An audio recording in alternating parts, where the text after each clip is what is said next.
అలాగే నవ్వుతూ ఉండాలని నింగి నేల వాగు వంక చెట్టు చేమ గువగూడు ఆశీర్వదించాయి.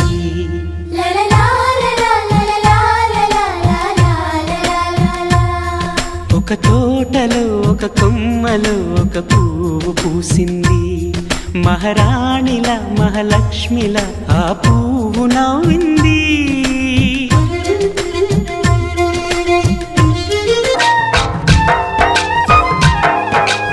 ఎన్నో రంగుల పువ్వు, ఎండ కన్నే ఎరగని పువ్వు, సుందరమైన పువ్వు, పలుసు గుణాలున్న పువ్వు.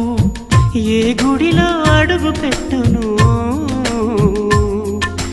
దేవుడు చల్లగా చూడాలి.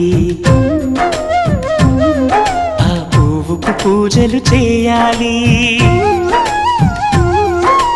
దేవుడి గుండెల గుడిలో ఆ పువ్వే హాయిగా ఉండాలి.